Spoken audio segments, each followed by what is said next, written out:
Hello friends, welcome and welcome back to my YouTube channel. तो आज के इस वीडियो में हम देखने वाले हैं फिजिक्स के बहुत ही ज्यादा इंपॉर्टेंट टॉपिक के बारे में। तो टॉपिक देख सकते हैं, टॉपिक है आपका प्रकाश का कोणीय वर्ण विक्षेपण। क्या होता है प्रकाश का कोणीय वर्ण विक्षेपण? तो आज के इस वीडियो में हम इसको समझने वाले हैं। ठीक है, कोणीय वर्ण विक्षेपण समझने से पहले आपको विक्षेपण, वर्ण विक्षेपण समझना जरूरी है। ठीक है, तो ये क्या होता है, तो चलिए फिगर से समझते हैं। तो हमने क्या किया है, एक प्रिज्म लिया है। हमने किया क्या है, एक प्रिज्म लिया है। अब प्रिज्म में प्रकाश का अपवर्तन किस प्रकार होता है? बाहर होता है विरल माध्यम, और भैया प्रिज्म है सख्त यानी कठोर, तो उसके अंदर क्या होगा, सघन माध्यम, और उसके बाहर विरल माध्यम। जब कोई आपतित किरण या कोई श्वेत प्रकाश किरण, बाहर विरल है, प्रिज्म के अंदर सघन माध्यम होता है और बाहर फिर से क्या है, विरल माध्यम।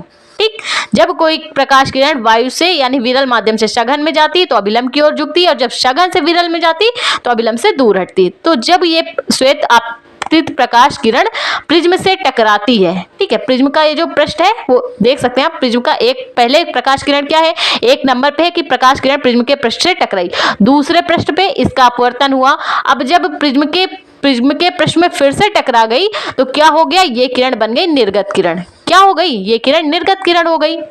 देख सकते हैं आप, ऊपर हमने क्या किया, एक प्रिज्म ABC लिया है, एक प्रिज्म हमने ABC लिया है, और इस प्रिज्म में एक श्वेत प्रकाश किरण PQ आपतित होती है, एक श्वेत प्रकाश किरण PQ आपतित होती है। उसको जाना सीधे चाहिए था, लेकिन अपवर्तन के पश्चात क्या हो गई, हमने यहाँ पे केवल 3 रंग लिए हैं, और ये विभक्त कितने रंगों में होती है, पूरे 7 रंगों में विभक्त होती है। ठीक, देख सकते हैं आप, डेफिनेशन से समझेंगे तो ज्यादा अच्छे से समझ में आएगी। जब कोई श्वेत प्रकाश किरण प्रिज्म के पृष्ठ पर आपतित होती है, जब कोई श्वेत प्रकाश किरण प्रिज्म के पृष्ठ पर आपतित होती है तो अपने अवयवी रंगों में टूट जाती है। जब कोई श्वेत प्रकाश किरण प्रिज्म के पृष्ठ पर आपतित होती है तो अपने अवयवी रंगों में टूट जाती है। ये रंग कितने होते हैं, 7 रंग होते हैं। ठीक, तो इन रंगों द्वारा बनी स्पेक्ट्रम, इन रंगों द्वारा बनी स्पेक्ट्रम पट्टियों को हम क्या कहते हैं, वर्ण विक्षेपण। वो जो 7 रंग की पट्टियां बनती है ना, तो उसके कारण जो पट्टियां जो वो एक स्पेक्ट्रम की तरह दिखाई देती हैं। भाई जब कोई प्रकाश किरण इनके पृष्ठ पर आपतित हुई तो क्या हो गई, 7 रंगों में विभक्त हो जाती हैं। कितने रंगों में, 7 रंगों में विभक्त हो जाती है, और ये पट्टियों के तरह स्पेक्ट्रम बनी हुई दिखाई देती है, जिसे ही हम क्या कहते हैं, वर्ण विक्षेपण। और कितने रंगों में टूटती है, 7 रंगों में। इन्हीं 7 रंगों में विक्षेपित होने के कारण इसे क्या कहेंगे, वर्ण विक्षेपण। ये क्रिया क्या कहलाएगी, वर्ण विक्षेपण। प्रकाश का कई सारे रंगों में विक्षेपित होने की घटना को हम क्या कहेंगे, वर्ण विक्षेपण। अब समझते हैं कोणीय वर्ण विक्षेपण क्या होता है। जब प्रिज्म से निर्गत किन्हीं 2 रंगों की किरणों के बीच बने कोण को उन किरणों का कोणीय वर्ण विक्षेपण। यहाँ पे हमने कितने रंग लिए, केवल 3 रंग ले रहे हैं। कितने रंग ले रहे हैं, केवल 3 रंग ले रहे हैं। जब प्रिज्म से निर्गत किन्हीं 2 रंगों की किरणों के बीच बने कोण को उन किरणों का कोणीय वर्ण विक्षेपण कहते हैं। ठीक, जब प्रिज्म से निर्गत किन्हीं 2 रंगों के बीच बने कोण को हम क्या कहते हैं, कोणीय वर्ण विक्षेपण कहते हैं। ठीक है, तो यहाँ पे क्या हुआ है कि प्रकाश किरण गई, अपवर्तन हुआ, फिर से दूसरे पृष्ठ पर अपवर्तन हुआ तो किरण निर्गत हो गई।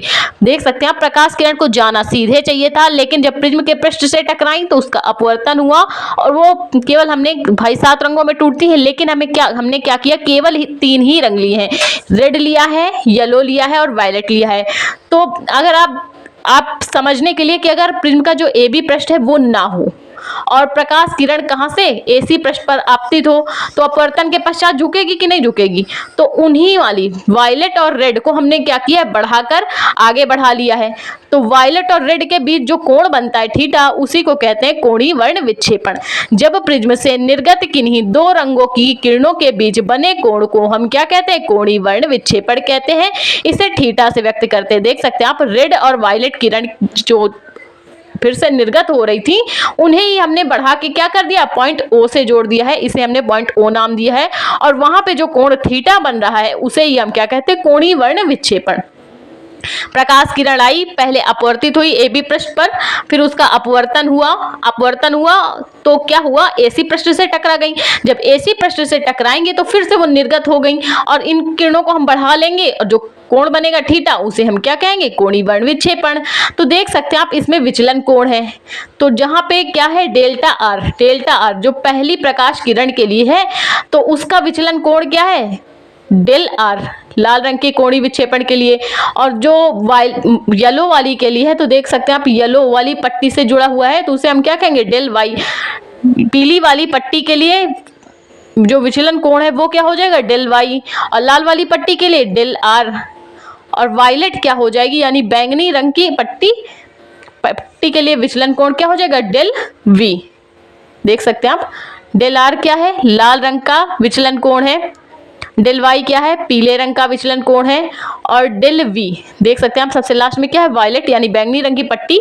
तो डेल वी क्या है, बैंगनी वाले रंग की पट्टी का विचलन कोण है। ठीक है, डेल वी क्या है, बैंगनी रंग की पट्टी का विचलन कोण। डेल आर लाल रंग के का विचलन कोण, जहां जहां से आपतित हुई अब केवल हम वहीं तक लेंगे। ठीक है, पहले थी लाल वाली तो हमने क्या किया, लाल वाले का विचलन कोण लिया। दूसरे नंबर पे थी येलो वाली तो वहां तक हमने पीले वाले का विचलन कोण लिया, और सबसे आखिरी में वायलेट वाली बैंगनी वाली तो वहां तक हमने बैंगनी रंग का विचलन कोण लिया। तो अब आप जानते हैं रेड व वायलेट का कोणीय वर्ण विक्षेपण थीटा हो, केवल दो ही ली जाती हैं, दो ही किरणों के बीच बने कोण को क्या कहते हैं हम, कोणीय वर्ण विक्षेपण कहते हैं। तो अगर हम क्या करें, लाल और बैंगनी का कोणीय वर्ण विक्षेपण थीटा हो, यदि हम मान ले लाल और बैंगनी रंग की किरणों का कोणीय विक्षेपण थीटा हो, तब फॉर्मूला क्या हो जाएगा, तब फॉर्मूला हो जाएगा theta is equal to del V minus del R. बड़ी वाली से हम क्या करेंगे, छोटी वाली को घटा लेंगे। सबसे बड़ा विचलन कोण किसका बन रहा है, वायलेट का बन रहा है, और सबसे छोटा किसका है, डेल आर का है।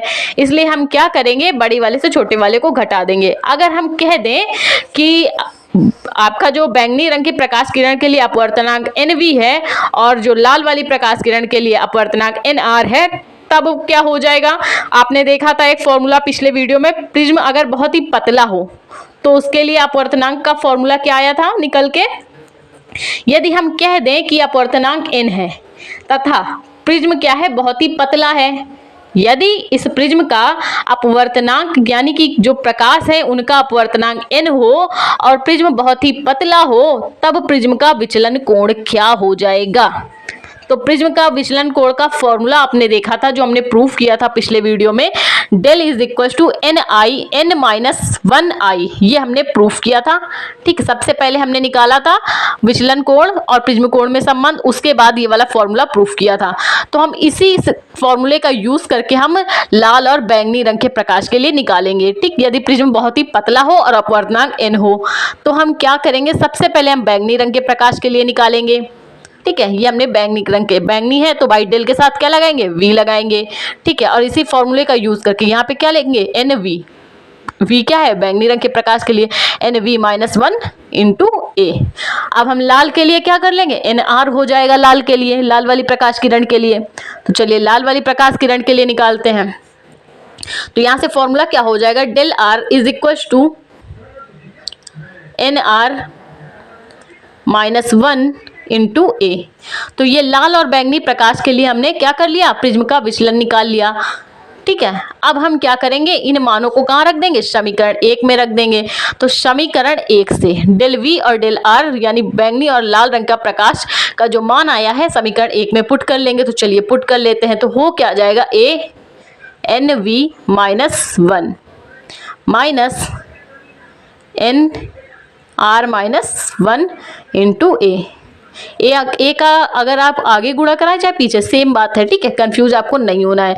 ठीक, तो यहाँ से हम क्या कर देंगे, हमने मान रख लिया है डेल वी और डेल आर का, तो अब हम इसको क्या कर लेंगे, सॉल्व कर लेंगे। तो ए का गुणा कराएंगे तो हो क्या जाएगा, NV सफिक्स में है वी। ठीक है, यहाँ पे minus A minus NR into a,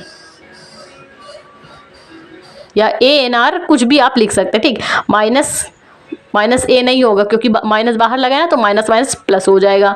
तो माइनस ए है प्लस ए है, कट जाएगा। तो यहाँ पे थीटा इज इक्वल टू क्या बचेगा, ANV माइनस ANR कहिए या NRA, कुछ भी आप लिख सकते हैं, ठीक है। तो हम यहाँ से क्या करेंगे, A दोनों में कॉमन है तो हम A को कॉमन कर लेंगे, ठीक। A कॉमन हो गया तो बच क्या गया अंदर, NV माइनस NR, ठीक। तो यहाँ से फॉर्मूला आपका क्या हो जाएगा, theta is equal to NV minus NR into में A। तो ये फॉर्मूला आ जाएगा आपके कोणीय वर्ण विक्षेपण पे बैंगनी और लाल रंग के प्रकाश के लिए। तो आई होप आपको ये वीडियो समझ में आया। समझ में आता है तो प्लीज वीडियो को लाइक और हमारे चैनल को सब्सक्राइब करें। Thank you for watching this video.